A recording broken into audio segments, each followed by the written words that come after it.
Anyone can follow. It takes something special to be an original, which is why the 2025 Lincoln Navigator SUV arrives with new ways of surrounding you in luxury, including the ultra-wide 48-inch panoramic display and the multi-sensory Lincoln Rejuvenate experience. A true original never stops evolving. So meet the 2025 Navigator, the original that's all new and better than ever. Learn more at Lincoln.com. Lincoln and Navigator are trademarks of Ford or its affiliates. Quiet Riot. Hello and welcome to Quiet Riot Sunday School, the parliamentary private secretary to our prime ministerial main show. Hallelujah. Hallelujah. I'm Kenny. And I'm Naomi. How are you, Kenny? I'm all right, I think. It's been a very, very busy week. It's been a mad week, hasn't it? I'm looking forward to this weekend. Every week is mad now, though. Yeah, but the week before was mad, and now this week's even madder. It's been like this for years, hasn't it? But this week, even by the standards of the last few years, yeah, I literally logged off to go to a networking event in an Exeter pub, right? So in a pub, I'm switching off my communications, going to do my pub networking. That's fine. What could go wrong? I come out of the pub and switch my phone back on, and literally, America's gone to hell in a handcart again. You know, everything is chaotic. Came home and thought, I'm going to go to bed. Woke up briefly, thought, quick check of the news, and, you know, Russia's invading Poland. Yeah. So this is stupid. How's your week been? Well, I mean, I'm glad that it's you and I this week, because you used to edit a newspaper, the Metro, God, yeah. And I have been tickling myself with headlines this week. My favourite being the very funereal Mandel in the Wind. But, you know, I've got a lot of time for keeping it very simple and good old Peter Mandel gone. So I've got two questions. One, like, have you spotted any that have particularly made you chuckle? And two, how critical was it as an editor to get that really fun front page headline? And how much art goes into it? And is there like competitive rivalry between papers over it? Yeah. Oh, do you know what? I think you've nailed the two Mandelson headlines that I'd already seen. The competition to get the right headline is unofficial because there's so much pressure. In some newspapers, when I was there, you would start with a headline, you know, the Sun or the Star. People would start sometimes with a headline, and that would dictate what was going to be in the front page. And is it a job? Is it one person who like writes all headlines, or is it the author of the piece that has? No, it's very seldom the author of the piece. That the reporters will do the writing. Some editors, as it was back in the day, would then rewrite, and then backbench. So night editors and the editor themselves would all sort of pile in. It's horses for courses. Some editors are big on the idea of letting their team put the headlines together. Others very, very protective of the real pleasure of sticking the big words on the front page. I was bad. I was always trying to get that headline on the front page.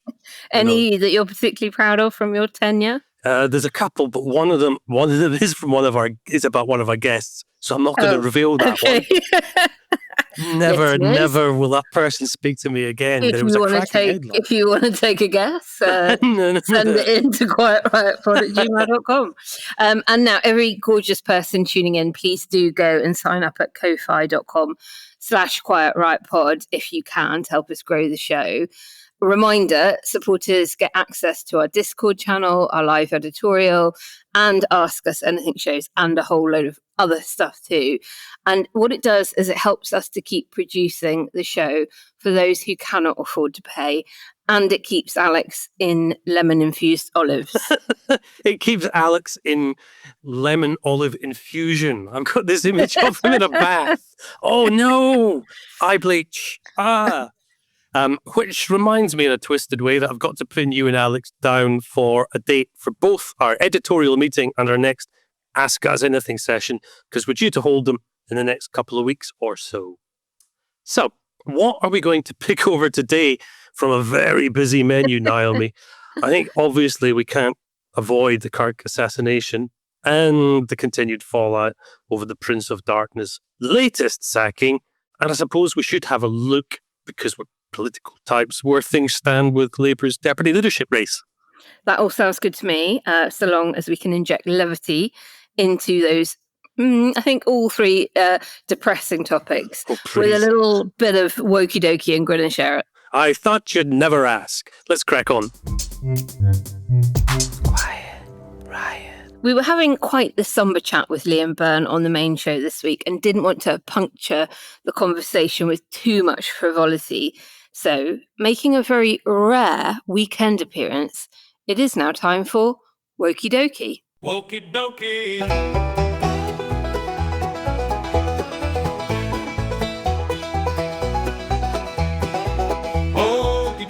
Kenny, what snowflakery have you unearthed for us this weekend? It's the weekend, so let's talk beaches. San Diego has got some of the most famous beaches in the US, some of the most famous beaches in the world, actually. Sunset Cliffs, Mission Beach, Ocean Beach. Surfers love them, tourists flock there, locals call them home. But now the city's got itself in a bit of a fist fight over a big new coastal resilience master plan, which is all aimed at fighting rising sea levels, which translates as, look, your beach might look a little different in the future, but at least it won't wash away. Right.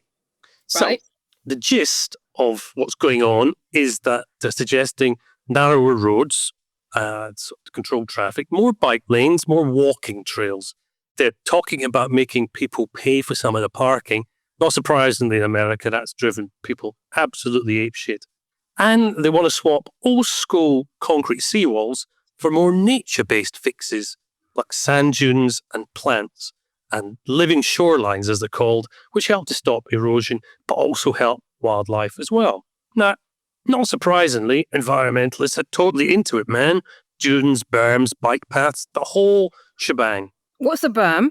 A berm is a sort of a raised bit of packed soil or sand that provides a little bit of protection. It's kind of like a not-so-ugly man-made beach protection thing. Got it. So environmentalists are into it, and the argument is it's going to protect billions of dollars worth of property and give people greener, safer coastlines. City leaders say it's all about saving the coast from rising sea levels. So far, so good. Some locals, though, aren't buying into the idea. No one likes the thought of parking fees, all right. And there are worries that the narrower roads will make it harder to rescue people from the sea. And some people, this is a bit that surprised me, they just like the old-fashioned concrete ocean defences. Seriously. A guy called Javier Saunders of the Peninsula Community Planning Board said the plan ignores historical precedent. While nature-based solutions may provide some environmental benefit, he said, they are inadequate on their own to protect public infrastructure. The US Army Corps of Engineers saved Sunset Cliffs in the 1970s using old-school seawalls and engineering, not sand dunes.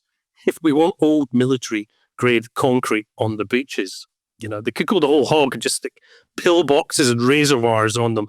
That will kick the liberal wusses off the sand. Anyway, Mission Beach, which was originally a focal point of the new plan, it was yanked from the city's list of fast-track projects after the lifeguards said they were a bit concerned about beach access. And that means it's not got a guaranteed funding stream anymore. And there's a delay down the coast at La Jolla where a new seat wall, a wall doubling up as benches, that by itself was enough to be controversial.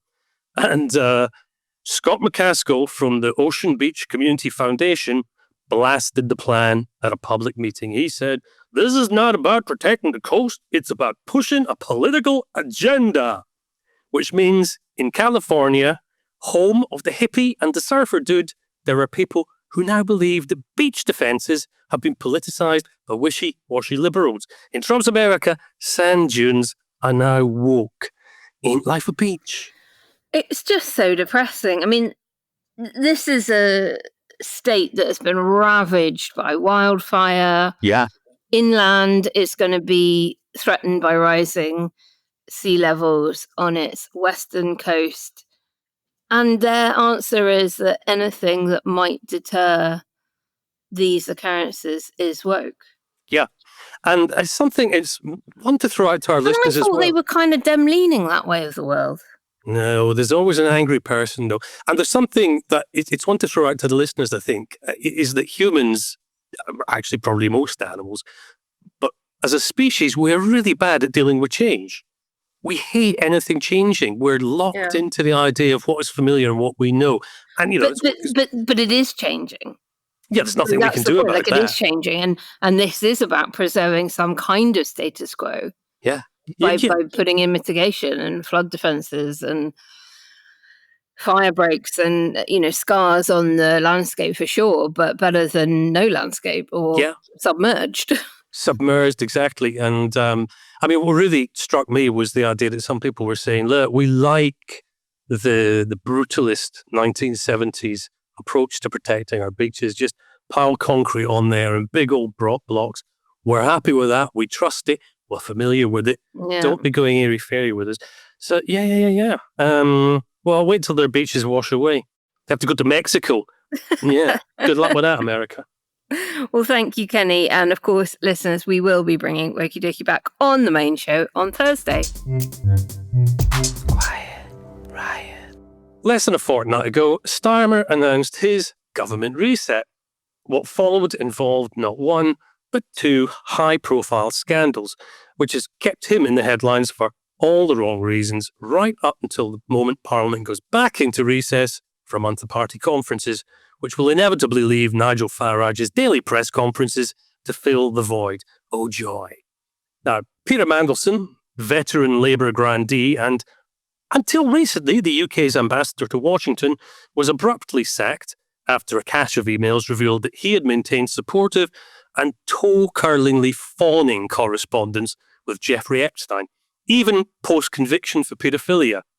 But not before the Prime Minister told the House of Commons on Wednesday this week that he had confidence in Mandelson. Mr. Speaker, let me start by saying the victims of Epstein are the forefront of our minds. He was a despicable criminal who committed the most heinous crimes and destroyed the lives of so many women and girls. The ambassador has repeatedly expressed his deep regret for his association with him. He's right to do so. I have confidence in him, and he's playing an important role in the UK-US relationship. Well, the outrage has been swift, both within his own party and, of course, from opponents, questioning what Starmer knew, when he knew it, and whether the vetting process was up to scratch. The Mandelson uproar poses serious questions about Starmer's judgment, particularly in terms of loyalty, transparency, and the balance between political risk and diplomatic necessity.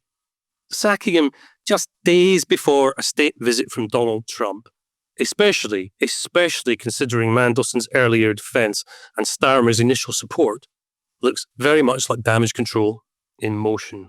And if that wasn't enough to dominate the headlines, the race to replace Angela Rayner as Labour's deputy leader is now down to two contenders, Education Secretary Bridget Phillipson and recently sacked Commons leader Lucy Powell. Following the departure of several would-be candidates who didn't make the nominations cut, Phillipson and Powell emerged as the only MPs to reach the required threshold. The deputy leadership contest is shaping up as a potential litmus test of the party's direction. How much space remains for dissent, for eternal democracy, and for competing visions of what Labour should do under what's left of Starmer's tenure? Naomi, it's hard to conceive of how much worse for Starmer the last fortnight could have gone. But now Mandy's been sacked. Do you think that he can finally get on with the fabled reset? No chance. I'll come to why in a minute, but I do just want to go back over how you opened that. 2 weeks is all it took. He was meant to reset the government.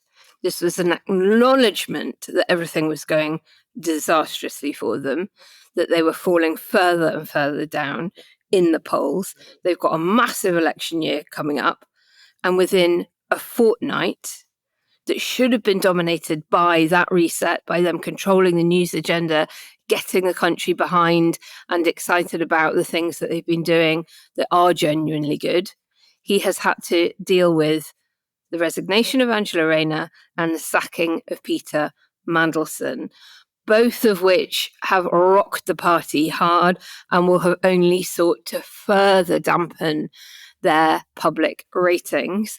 And as you said, That fortnight is up. House goes back into recess at the beginning of this week for a month. And we know that it'll be Farage there, filling the vacuum, and the media fawning over his every word. But no, this is not going away for Starmer anytime soon. And it's because of his judgment. It's his judgment that is being repeatedly brought into question, and with it, his competence to lead the country as Prime Minister. And lots of people are blaming Morgan McSweeney, his chief of staff. They're blaming him for lots of things, but not least for bringing the Epstein buddy back into government. Sue Gray is reported to have been dead against it, to have told Starmer not to do it. And that may or may not have been part of why she was moved out. And Morgan was strongly advocating for Mandelson to get the top job. But ultimately, the buck stops with Starmer, not McSweeney. And it's not going to go away for other reasons too, because the whole debacle has gifted the Tories a chance to, and this is really quite incredible, actually make Kemi Badenoch sound good, which she finally did at PMQs this week. So they're going to want to rinse as much mileage out of this as possible, particularly next week when Trump has his second state visit. And as former political editor to The Observer, Toby Helm, has written on Substack, there are at least 10 questions the government is going to have to answer about all of this. Questions about the vetting procedure being up to scratch. Questions about what exactly Starmer knew and when he knew it. Whether Mandy is going to get a big Foreign Office payoff. Whether he has brought the House of Lords into disrepute. Remember, he is a sitting legislator. He has a life peerage. Whether he's going to get to keep the Labour whip in the Lords. And of course, why, oh why, you would ever have brought back a twice previously sacked mortgage fraudster and billionaire botherer to the heart of it, particularly when the woman who was doing the job beforehand was doing a perfectly good job there in the first place. This is not going away, short of, Russia actually firing a nuke at Poland. This is going to dominate the headlines for weeks, and the party conference. This is not going away anytime soon. I mean, it's classic in some ways, but it's so depressing that there seems to be just no way that Starmer and Team Starmer can get on the front foot at all. They've got more back feet than a caterpillar in a mirror. That's just relentless at the moment. They need a sacrificial offering, at least, to be able to make a step forward of some sort. Well, they made a few last week in the reshuffle. Well, that's the thing, but they're the wrong ones, of course, aren't they? Which leads us to the question, is Morgan McSweeney the next fall guy? There's a perfectly good case to be made, and you hinted about it, that things all started to go south a year ago when McSweeney won that fight with Sue Gray, and she shuffled out of the spotlight. I think the appetite within the Parliamentary Labour Party and factions within the wider Labour movement, from certain union people to soft left figures to anyone that doesn't really buy into the blue Labour ethos, and that will include some, but not all Blairites, because some of them were also big fans of Peter Mandelson. They want him to go. And the deputy leadership race may or may not throw up those questions to the candidates as well. Should he veer away from the path that the McSweeney strategy has set them on, because it isn't working for them? All the data shows it, let alone what people are actually telling you on the doorsteps. This is not what the country voted for, but it is what they keep on trying to deliver. He could be shuffled out, maybe. I think it'll be politically difficult for him either way. He keeps him, and they carry on with the strategy of failure, or they get rid of him, and he looks, damaged for losing so many of his top team all within the space of a year and a bit. I suspect he could just kind of be moved. And sure as hell he had the skill to help Starmer win an internal Labour Party election. That rarely translates into being the same skill set you need to run a country. And it's Labour being beaten because they're being defined by what other people do. The only things that they're managing to do themselves at the moment to define themselves are mistakes. They're losing they're losing top people. But politically and from a policy perspective, they're not doing laboury things. They're being damned for doing other people's bidding. Quiet Riot. If you've shopped online, chances are you've bought from a business powered by Shopify. You know that purple Shop Pay button you see at checkout? The one that makes buying so incredibly easy? That's Shopify. And there's a reason so many businesses sell with it, because Shopify makes it incredibly easy to start and run your business. Shopify is the commerce platform behind 10% of all e-commerce in the US.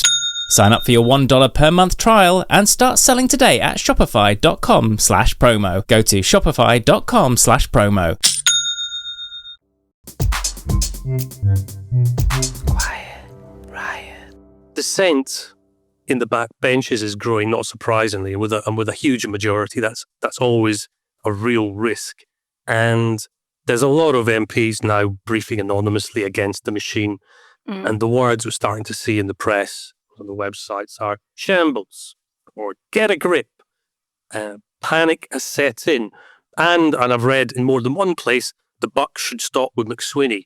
There's real hatred for him on the back benches. Now, some, including Paula Barker, Charlotte Nichols, are going on the record about these things as well. So do you think this is the beginning of the revolution, sisters? Has Starmer lost the backbenches completely? No, when you look at who backed the candidates that were in the long list for deputy leader, a very significant number of hungry backbenchers who want big jobs eventually came out and backed Phillipson, who was quite clearly the number 10 candidate and is a sitting cabinet minister.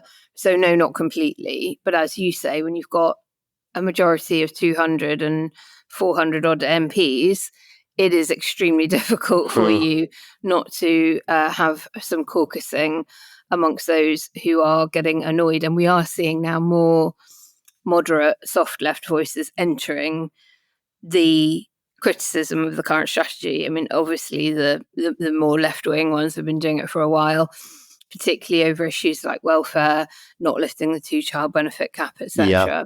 But you are now beginning to see some that were behaving and towing the party line, reaching for the "I'm very worried about things" button. And of course, you had candidates like Emily Thornberry in the deputy leadership race until she withdrew on Thursday, who was saying... So what is the latest with the deputy leadership race? It was always going to go one of two ways, I think. One, a total coronation. The payroll vote whipped to back Phillipson, keep everybody else off, not let anyone else reach the 80. Or to lend some Phillipson votes to Powell to get her over the 80 threshold, because she is not seen as being somebody number 10 can't work with. Right.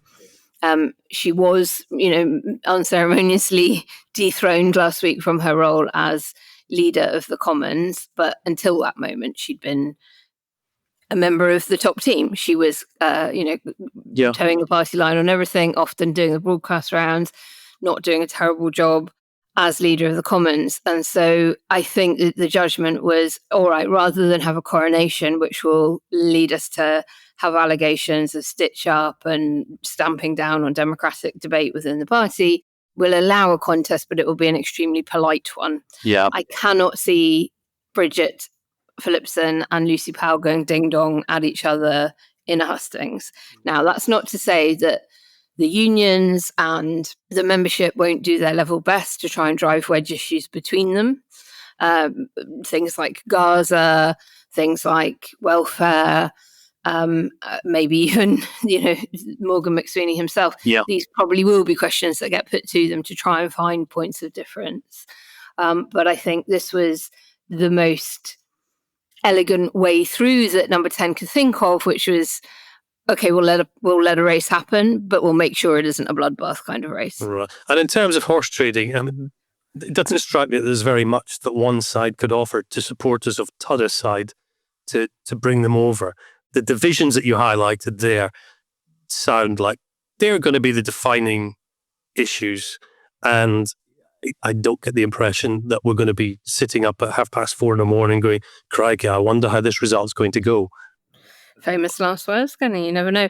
I think, if you're a betting person, you're going to say Powell will win. I cannot see the membership as currently constituted wanting to send such a signal of endorsement to Starmer as backing his woman for the deputy leader role. Whether they would have gone for Powell over another candidate like Paula Barker, like Belle Ribeiro-Addy, etc., I don't know. But certainly, I think it's unlikely. And I'm not a Labour Party member. I am a union member, so I guess I will receive a ballot. But it doesn't feel to me like Bridget will end up in that role. And this is a question I often ask in situations like this, but it's very valid with Labour as it stands at the moment. Why on earth do you think anyone would want to take on the role of deputy leader of that party right now? Well, I suppose because if you are younger than Starmer, which many of them are, and you're thinking about leading the party at some point in the future, maybe at some point well after the next general election, it isn't a bad thing to have done. It is a role that means you get a lot of face time with the members. It means you can speak freely and independently of the government whip if you are not a government minister like Bridget, because you are directly elected under that kind of, one member, one vote style election. So I guess if you want to lead the party one day and potentially be prime minister at some point down the road, it's not a bad gig. But look, my real question is, why would anyone want to be a politician? Full stop at the moment. And so say all of us. Quiet riot. Another switchback. Wait, this isn't the top. Where's the summit? Why am I doing this? At REI Co-op, we believe there are places within ourselves Almost there. You got this. that we find only outside. Wow. This is worth it. We have the gear, inspiration, and advice to help you get there. REI Co-op. Visit rei.com. Quiet riot. Now we turn to a grim event that has shattered yet another sense of safety in public political life. Charlie Kirk, Conservative activist and leader of Turning Point USA, was fatally shot during a speaking event at Utah Valley University on Wednesday.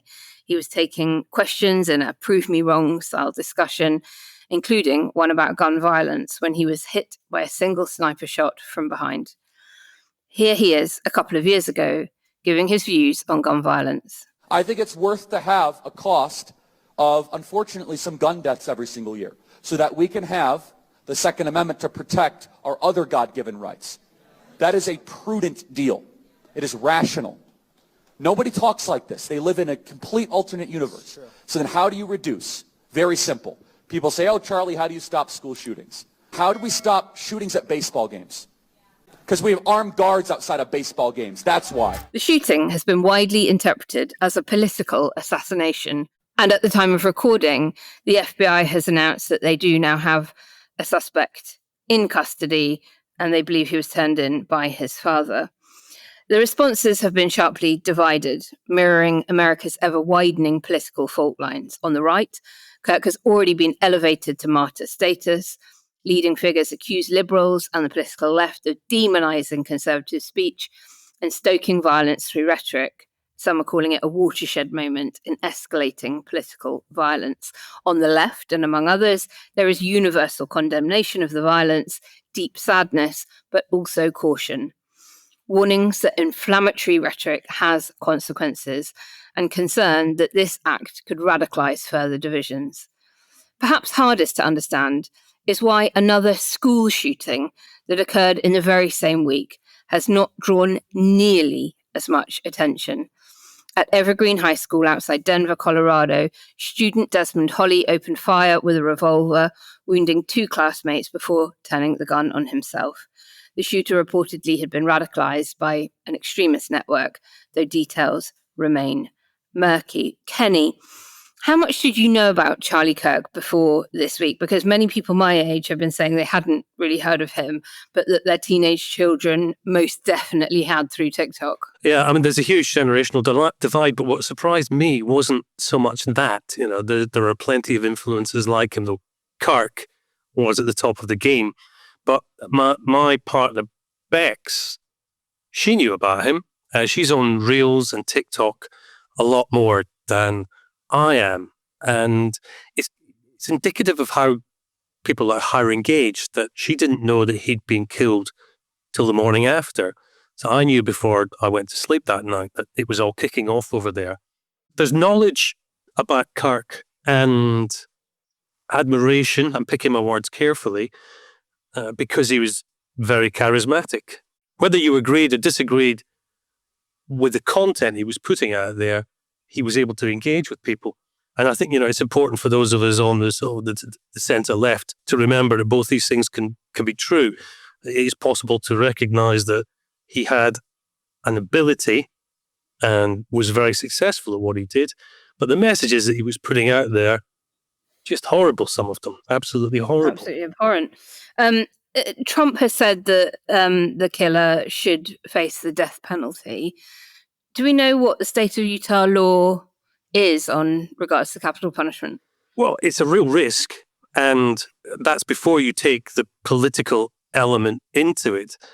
Let's not forget that in America, a lot of people had already decided they knew what the reasoning behind the killing was before the FBI had got anywhere close to arresting anybody. So, this idea that there's a judge, jury, executioner moment looming in Utah, I think is a real concern. And we can put aside the arguments around the death penalty itself and focus purely on the idea that we need to see justice done here, because justice is becoming marked by its absence in America an awful lot of the time. In Utah itself, the death penalty is reserved for the crime of what's called aggravated murder. That means that obviously not every intentional killing qualifies for a capital sentence. It's got to be proven that there existed at least one specific circumstance, which they call an aggravating factor. Aggravating factors include things like the murder of a firefighter or a police officer when they're performing their official duties, or a murder which is committed during the commission of another serious violent felony, such as kidnapping, rape, aggravated sexual assault. If you're a hitman or a hitwoman, murder for hire, that's an aggravating factor. You can face the death penalty for that as well. And if you kill more than one person during a single criminal episode. There's one other aggravating factor which may come into play, and that's creating a great risk of death to people other than the immediate victim. And you can see how that argument can be brought to bear at a political rally. And so under Utah law, what method of death do they have on their books? You got two. You got the classic American choice, lethal injection, if they can get it to work and if they can get the chemicals. And that's the primary method. But the chemicals are difficult to get hold of. Now, that difficulty prompted them to make some legislative changes. And the last execution in Utah was last year. Somebody called Taber and Honey was put to death. But you can also... firing squad. Yeah, exactly that. Yeah. And the more traditional methods are very definitely there. Take your pick. Horrible. And the fact that it may have been a family member that turned him in means that family member will know that Utah does have the death penalty. So what an incredibly difficult decision for them to make in doing that. Quiet riot. Quiet riot. The Magosphere have been generating lots of content about the USA being on the brink of civil war. And this was happening long before the shooting of Kirk. Yeah. And quite clearly, they're now in overdrive across all social media channels, willing it into being. I mean, genuinely willing it into being. They do it here in the UK too. Well, we're following them, and it's quite clear. But, do you think that things are about to turn even uglier stateside now? Well, I mean, things are ugly because this shooting is the most recent in a list of political assassinations and violent episodes that have been increasing with frequency. And I think it's easy to forget about them. Remember, in June this year, Minnesota's Democratic House Speaker Melissa Hartman and her husband were killed in a shooting. We had Democrat State Senator John Hoffman shot along with his wife that same night. There was a firebombing of the home in Pennsylvania of Democrat Governor Josh Shapiro in April. A New Mexico Republican HQ had been set on fire in March. A Democrat building shot up 3 times last autumn in Arizona. And remember, there were 2 attempted assassinations on Donald Trump himself during last year's campaign. And going back further, Nancy Pelosi's husband fought off an attacker armed with a hammer in 2022, and a Democrat mayor was shot at in Louisville that year too. So it is already violent and ugly. And here in the UK, of course, we've had 2 political assassinations in the last decade as well. Before we came on to record, FBI were doing their press conference about having taken the alleged shooter into custody and talking about the evidence that they found so far, things like the shell casings, things that he'd written on them, messages that he'd been sharing on Discord channels, and it's grim stuff. And they are, by releasing it, going to give even more fuel to those who have been inciting the fact that America is on the brink of civil war even more. So I think this is getting uglier and uglier by the minute, and it's really very, very worrying. I mean, Kenny, I want to ask you about the state of political discourse and indeed the media, that this school shooting got barely any coverage while the murder of Charlie Kirk has dominated the headlines. Now, political assassinations are, of course, different and reported differently in democratic countries than mass shootings of civilians, of course. But I wanted to ask you, how does this speak to the media cycle prioritizing shocking singular events involving one high-profile figure over broader tragedies involving children? Yeah, I know. Part of the problem, of course, is the normalization of school shootings in the United States. Yeah. It's not news headlines because it happens all the time. Because it's not news. Yeah. That's it. Things going wrong tend to make news. Things not going wrong don't make news. And things not changing, and as a species, as animals again, we're programmed to spot change. Whether we hear something different, smell something different, taste something different, that's what we're programmed to pay attention to. So when something starts happening again and again and again and again, it ceases to become interesting. And I use that word advisedly. But we are also programmed to spot a pattern. Yeah. We are also programmed to spot a pattern, and there is a pattern. I mean, if we put that incident into context, school shootings in the USA are more common than many people realize, and very wildly in severity. I've been looking at some of the recent data, and just this year, up to June, there were 116 school shooting incidents recorded. And under definitions that include, fair enough, any time a gun is brandished, not just when it's fired or a bullet is hit at property or person. If you look at stricter definitions, that ones that only count incidents where someone was actually wounded or killed, the numbers are lower. But even then, the events are still pretty recurring. And there was a major study done that examined the data from 1970 up to 2022. And it found that US school shootings have increased more than 12-fold annually over that 40-odd year period. And children's exposure, 50-year period, children's exposure to gun violence is also rising in schools. So between 1999 and 2004, the rate of exposure to a school shooting was about 19 per 100,000 students. By 2020 to 2024, it had increased to 51 students per 100,000. I speak to American people and their children who cannot believe that I have never seen a gun. It's literally easier to get a gun in America than it is to pick up a haggis on Burns night. Things that they've banned over the years, food, things that you can go along with the minimum of ID and pick up, in some states, disturbingly easily, guns. And there's an element, and it's a really obvious element that we haven't mentioned yet, of course, and that's that school shootings are really difficult to fit in to a Second Amendment narrative. It's a country that's absolutely riven by the right to bear arms.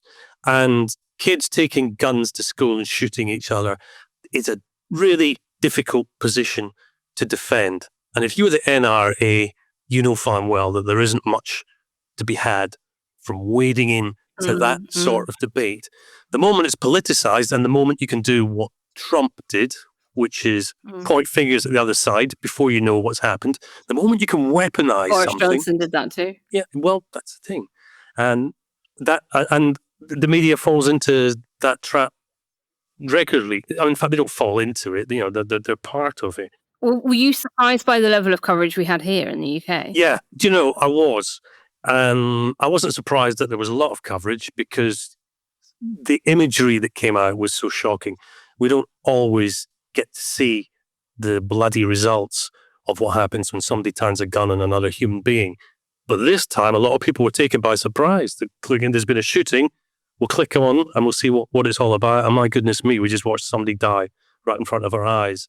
And so the shock element was going to guarantee coverage. The Trump element was also going to guarantee coverage. Trump is an absolute oxygen thief when it comes to media coverage. He's a disaster if you're trying to get any other stories into the press because he lets rip about everything. So it was going to be big. Of course it was. There were things that surprised me. There was who was pushing the coverage. So, Farage appearing on the front page of the Daily Mail to talk about his friend, Charlie Kirk, and, pour a little bit of fuel on the fire as well. To what we were going back to what we were saying earlier about him, Charlie Kirk, being particularly targeted at young people, that was slightly surprising because I'm willing to bet good money that there were plenty of people in senior positions at the Mail who were not particularly aware of Charlie Kirk. Yeah. The one that really struck me though was the BBC website this morning. Given everything that's going on in the world, I counted on the front page of the BBC website 21 stories. Of those 21 stories, 11 of them were about Charlie Kirk. So half. More than half. Half of the And here's the thing, front page. that only includes 4 of the videos. There was a carousel in there that included, I can't remember how many, 16 videos or 20 videos. There was a carousel packed full of Charlie Kirk videos as well. So considerably more than half of the front page of the BBC website was given over to this story. Now, look, our government is struggling. Mandelson's been sacked in disgrace yet again. We've got Donald Trump flying over to cause goodness only knows what chaos next week. We've got Russia flying drones 150 miles inside the Polish border. We've got Israel lifting Gazans left, right and centre. I mean, the world is in a state of absolute chaos. I asked the question on social media, am I wrong to be uneasy that the BBC's front page had more than half of its stories devoted to this very American, very political story? I don't know. Quiet Riot. Mint is still $15 a month for premium wireless. And if you haven't made the switch yet, here are 15 reasons why you should. 1, it's $15 a month. 2, seriously, it's $15 a month. 3, no big contracts. 4, I use it. 5, my mom uses it. Are you playing me off? That's what's happening, right? Okay, give it a try at mintmobile.com/switch. Upfront payment of $45 for 3-month plan. $15 per month equivalent required. New customer offer first 3 months only. Then full price plan options available. Taxes and fees extra. See mintmobile.com. Quiet Riot. There are things I've seen elsewhere which are in some ways even worse. It's become parody. It's become performative grief. And the thing that really jumped out at me was after Trump said we've got to fly flags at half-mast, as a mark of respect. In Guantanamo, even the McDonald's flag was flying at half-mast. It's in some ways it's the most America in 2025 thing that I can imagine. There are 3 flags. I don't know what the third one was. The Stars and Stripes was a half-staff, as they call it. And McDonald's flag was flying a half-staff. I was imagining what would happen if in this country, if in the UK, we were hit by a similar tragedy. Every racist up and down the country would have to be asked to run out into the streets and to respectfully lower their George Crosses and Union Jacks halfway down their local lampposts. It's that sort of level of ridiculousness and performative sadness that is just disturbing and upsetting, I think. Quiet Riot. And now, Kenny, we've just got to close with some good news after all of that depression. It is, of course, time for Grin and Share It. Good news is welcome to me. Bad news is hell come to me. Good news. I want good news. Kenny, what have you uncovered that could just cheer us all up a little bit, please? Oh, just a little bit. Well, let me start with let me set it up with a scary thing. No one likes getting jabbed with needles, right? Or almost no one. People with lots of tattoos, don't bother atting me. But needles, they sting and they hurt. And if you've got a long-term illness like Alzheimer's or Parkinson's, happens a lot. Even the so-called microneedle patches that we already have can be kind of stiff, they're itchy, they fall off. They are far from perfect. So, a team at Chungnam University in South Korea asked a clever question. They asked, what if something we hate, a bee sting, say, could make needles better? And so they've invented something called electrospun web microneedles, which sounds very sci-fi, but think of it like this. They made tiny little metal microneedles, but then they wrap their tips in a web of teensy tiny nanofibers using a technology called electrospinning. Now, that web is kind of like the barbs on a bee sting. It helps the patch stay in place. It's a little bit like micro Velcro. It keeps things comfy, and it delivers medicine slowly over time. It's less ouch, a little bit more chill. So they tested the patches on guinea pigs with a drug that's commonly used for Alzheimer's and Parkinson's, and the results left them buzzing. Twice as much medicine as normal was absorbed, and the contact patch was about 5 times bigger than normal as well, which meant that there was hardly any irritation, and what little irritation there was faded away really quite quickly.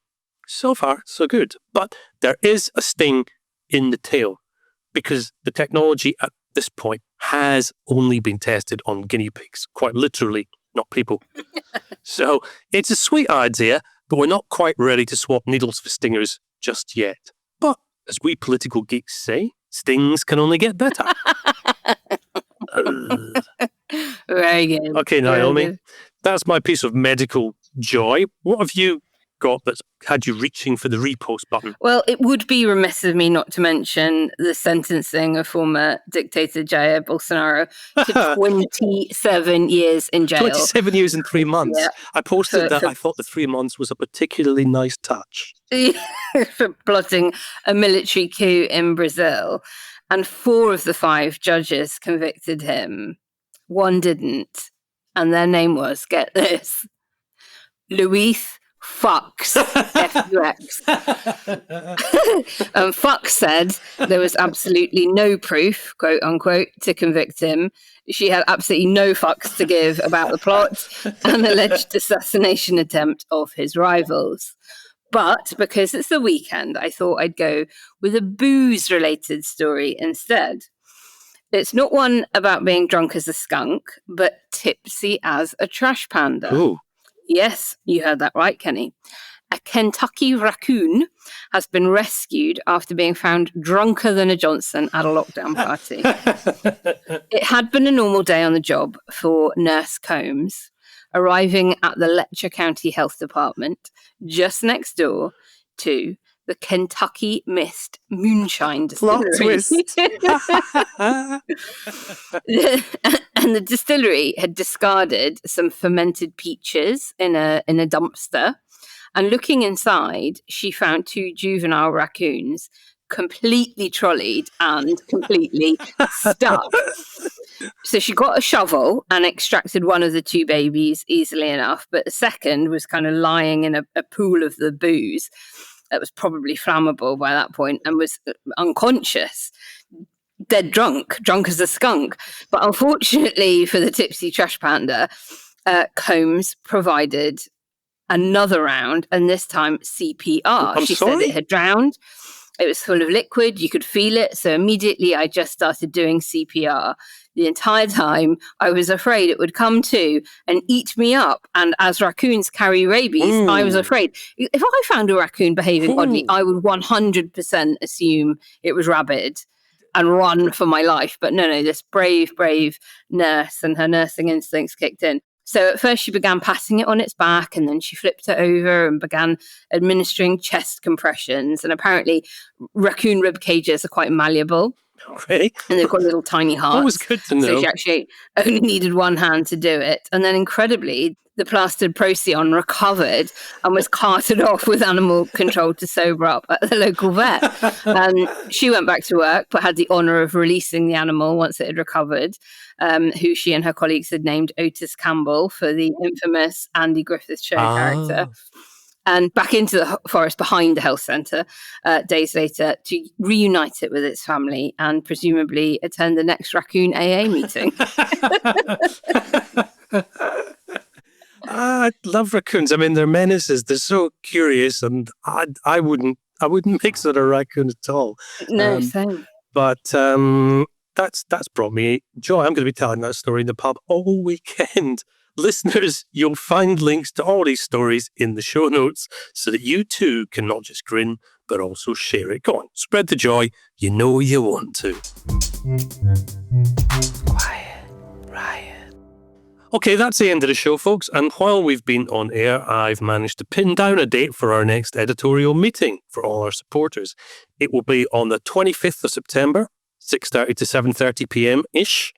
And so please do make sure that you've signed up to support us on Ko-fi. That's ko-fi.com/Quiet Riot Pod, because these invites will be winging their way to you very soon. Our editorial meetings, they're fun, but they do make a huge difference to how we shape the show, because Quiet Riot isn't just for, but by our audience. Thank you all for tuning in today. We'll be back on Thursday. And in the meantime, we very much hope you enjoy the rest of your weekend. We love you lots. Bye. Bye. Quiet Riot is an audio production by Cooler Heads with Naomi Smith and Alex Andreou. Produced by Kenny Campbell. Music by Mariana Sangeeta. Artwork by Simona Canelu. And edited by me, Alex Reese. Quiet Riot is a co-production with Soundstone Global. Quiet Riot. What's a berm? A berm? It's like a backside, but it's for posh people. No, no, we should do that bit again, because a berm is what Inspector Clouseau has the tip of his legs. Oh, that's poor, isn't it?